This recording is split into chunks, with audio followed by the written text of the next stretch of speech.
नमस्कार मित्रांनो, आपण सर्वांनी श्रीकृष्णाच्या द्वारका नगरीबद्दल ऐकलं आहे. ही नगरी पूर्णपणे सोन्याची होती आणि दिसायला स्वर्गासारखी सुंदर होती. पण मग ही सोन्याची नगरी अचानक समुद्रात कशी काय बुडाली? यामागे काय होतं नेमकं रहस्य? आज आपण द्वारकेच्या जन्मापासून तिचं वैभव, यादवांचा मान, ऋषींचा भयानक शाप आणि शेवटी त्या सोन्याच्या नगरीला मिळालेली जलसमाधी, या सर्व गोष्टींचा हा सविस्तर प्रवास जाणून घेणार आहोत. कंसाच्या वधानंतर त्याचा सासरा आणि मगधचा राजा जरासंध संतापला होता. त्याने मथुरेवर एकदा नाही, दोनदा नव्हे, तर तब्बल 17 वेळा आक्रमण केलं. प्रत्येक वेळी श्रीकृष्णाने त्याला हरवलं, पण मथुरेच्या जनतेचं खूप नुकसान होत होतं. वारंवार होणाऱ्या या युद्धामुळे यादव वंशाच्या सुरक्षिततेचा प्रश्न निर्माण झाला. 18व्या आक्रमणामुळे जरासंधाने कालयवन नावाच्या शक्तिशाली असुराला सोबत घेतलं. आपल्या यादव वंशाला आणि मथुरेच्या प्रजेला वाचवण्यासाठी श्रीकृष्णाने मथुरा सोडण्याचा एक धाडसी निर्णय घेतला. म्हणून लोक त्याला रणछोड म्हणत असतात. म्हणजे जो युद्धात लढत नाही तोच रणछोड होतो. त्यांनी पश्चिम समुद्र किनाऱ्यावर एक नवीन शहर उभं करण्याचं ठरवलं. श्रीकृष्णाने समुद्रदेवाकडे प्रार्थना केली आणि समुद्रदेवाने 12 योजने जमीन मागे घेतली. मग देवाने वास्तुविशारद विश्वकर्मा यांनी एका रात्रीत ही सोन्याची नगरी उभी केली. द्वारका खूप श्रीमंत शहर होतं. तिथे मोठे मोठे सोन्याचे महाल होते, रस्ते चमकत होते आणि सगळे लोक आनंदात व सुखात राहत होते. द्वारकेची सुरक्षा व्यवस्था खूप मजबूत होती. ही समुद्राच्या वाटेने शत्रू तिथे पोहोचू शकत नव्हता. शहराभोवती भक्कम भिंती होत्या आणि 7 लाख सोन्यांचे चांदीचे मोठे घरं होते. हिरे आणि रत्नांनी सजवलेले द्वारका रात्रीच्या वेळी एखाद्या ताऱ्यासारखी चमकत असे. द्वारका हे त्या काळातील जगातील सर्वात प्रगत महानगर होतं. तिथे विमानांसारखी यंत्रे उतरण्यासाठी खास जागा होत्या आणि प्रत्येक व्यक्तीकडे एक विशिष्ट मुद्रा म्हणजेच एक खास चिन्ह असायला लागायचं. तब्बल 36 वर्षे इथे सगळं शहर आनंदी आणि भव्य दिसायचं. पण महाभारताचं भीषण युद्ध संपल्यानंतर सगळं बदललं. कुरुक्षेत्राच्या मैदानावर 18 दिवस चाललेल्या या लढाईनंतर कैरवांचा पूर्ण अंत झाला. पांडव जिंकले खरे, पण रक्तांच्या नद्या वाहिल्या होत्या. युद्ध संपल्यावर श्रीकृष्ण जेव्हा गंधारीला भेटायला गेले तेव्हा आपले 100 मुलं गमावल्यामुळे गंधारीचं दुःख खूप मोठं होतं. तिचा चेहरा रागाने लाल लाल झालेला होता. तिचं असं वाटलं की श्रीकृष्ण हे युद्ध थांबवू शकले असते, पण त्यांनी पांडवांची बाजू घेऊन कैरवांचा विनाश पाहिला.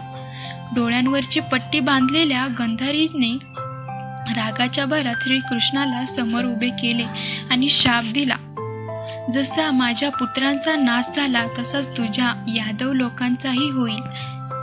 ते एकमेकांत लढतील आणि तुझी ही सोन्याची द्वारका समुद्रात बुडेल. श्रीकृष्णांनी शांतपणे हा शाप स्वीकारला आणि हसून म्हणाली, माता, जे घडायचं आहे तेच घडेल. गांधारीच्या शापाला अनेक वर्ष झाली. द्वारकेत खूप पैसा आला, त्यामुळे तिथले यादव तरुण आलिशान जीवन जगू लागले आणि खूप गर्विष्ठ झाले होते. त्यांना वाटायचं आपल्याला या जगात कोणीही हरवू शकत नाही. ते धर्म विसरून दारू पिऊ लागले आणि आलिशान जीवनात मग्न झाले. एकदा काही शक्तिशाली ऋषी असे की विश्वामित्र, कण्व आणि नारद मुनी द्वारकेच्या भेटीला आले. या गर्विष्ठ यादव तरुणांनी ऋषींची मस्करी करायचं ठरवलं. त्यांनी श्रीकृष्णाचा मुलगा सांब याला बाईसारखे कपडे घातले. पोटाला कापड बांधून तो गरोदर असल्यासारखा दाखवला आणि त्याला ऋषींसमोर नेऊन विचारलं, सांगा, हिला मुलगा होईल की मुलगी? ही तठ्ठा पाहून ऋषींना खूप वाईट वाटलं. रागाच्या भारात ऋषींनी शाप दिला की, मूर्खांनो, याच्या पोटातून लोखंडाची जाड काठी म्हणजेच मुसळ जन्माला येईल. आणि तीच तुमच्या संपूर्ण यादव कुळाच्या नाशाचं कारण बनेल. दुसऱ्या दिवशी सामच्या पोटातून खरोखर लोखंडाचे मुसळ बाहेर आले. हे पाहून यादव खूप घाबरले. त्यांनी तातडीने ते मुसळ दगडावर घासून त्याची बारीक पावडर केली आणि ती समुद्रात फेकून दिली. मुसळाचा एक छोटा तुकडा उरला होता, तोही त्यांनी पाण्यात फेकला. त्यांना वाटलं आता संकट संपलं, पण नियतीनुसार कोणीही वाचू शकत नाही. समुद्रात टाकलेली ती लोखंडाची पूड लाटांमध्ये परत किनाऱ्यावर येऊन साचली आणि तिथे धारदार एराका नावाचं गवत उगवलं. तो उरलेला छोटा तुकडा एका माशाने गिळला, जो पुढे एका शिकाऱ्याला हाती लागला आणि त्याने त्या तुकड्याचा एक बाण बनवला. 36 वर्षांनी द्वारकेत भयानक संकट दिसू लागलं. दिवस असतानाही आकाशात तारे चमकायला लागले. सुदर्शन चक्र आणि श्रीकृष्णाचा रथ अचानक अदृश्य झाले. श्रीकृष्णाने सर्व यादवांना तीर्थयात्रेसाठी आणि युद्ध होण्यासाठी दुसऱ्या ठिकाणी जाण्यास सांगितले.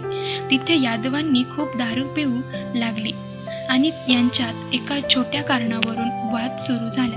दारूंच्या नशेत असलेल्या यादवांनी रागात किनाऱ्यावर उगलेलं त्याचं एराका गवत उपटलं. शापामुळे ते गवत अचानक धारदार शस्त्रांसारखं बनलं. यादवांनी रागात एकमेकांवर हल्ला केला. वडील मुलाला मारू लागले. भाऊ भावांचा जीव घेऊ लागल्या. थोड्या वेळात संपूर्ण यादव कुळ नष्ट झाला. बलराम हे पाहून खूप दुःखी झाले आणि शांतपणे मरण पावले. त्यानंतर श्रीकृष्ण एका झाडाखाली ध्यानाला बसले होते. तेव्हाच जरा नावाच्या शिकाऱ्याने हरण समजून कृष्णाच्या पायावर तोच बाण सोडला जो मुसळाच्या तुकड्यावर बनला होता. अशा प्रकारे श्रीकृष्णांनी आपलं कार्य संपवले आणि शांतपणे जग सोडले. श्रीकृष्ण निघून गेल्यावर द्वारकेचा आधार संपला. जेव्हा देवांश द्वारकेत पोहोचला तेव्हा त्याने पाहिलं की सगळीकडे फक्त मृतदेह आहेत. तो तिथल्या स्त्रियांना आणि मुलांना वाचवण्यासाठी शहराबाहेर घेऊन निघाला. पण त्यांचं क्षणी द्वारकेत जोरदार भूकंप आला. समुद्राची पातळी वाढू लागली आणि भयानक लाटा शहरात घुसल्या. सोन्याने महाल, सुंदर बागा आणि रस्ते सगळं काही डोळ्यादेखत समुद्रात बुडालं.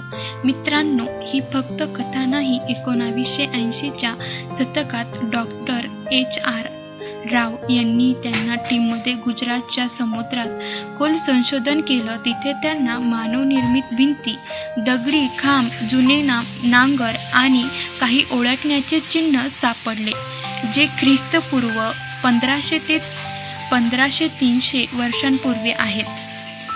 विज्ञानाचे मते त्यावेळी आलेली मोठी लाटा, समुद्राची पातळी वाढणे किंवा भूकंप यामुळे द्वारका बुडली असू शकते. ही कथा आपल्याला शिकवते की अहंकार आणि कोणाचा अपमान करणे किती महागात पडू शकते. आजही द्वारकेचे ते अवशेष आपल्याला त्या महान संस्कृतीचे आठवण करून देतात. तुम्हाला ही गोष्ट कशी वाटली तुम्हाला ही गोष्ट कशी वाटली कमेंटमध्ये नक्की सांगा. आणि अशाच माहितीपूर्ण व्हिडिओसाठी आपल्या चॅनलला नक्की सबस्क्राईब करा.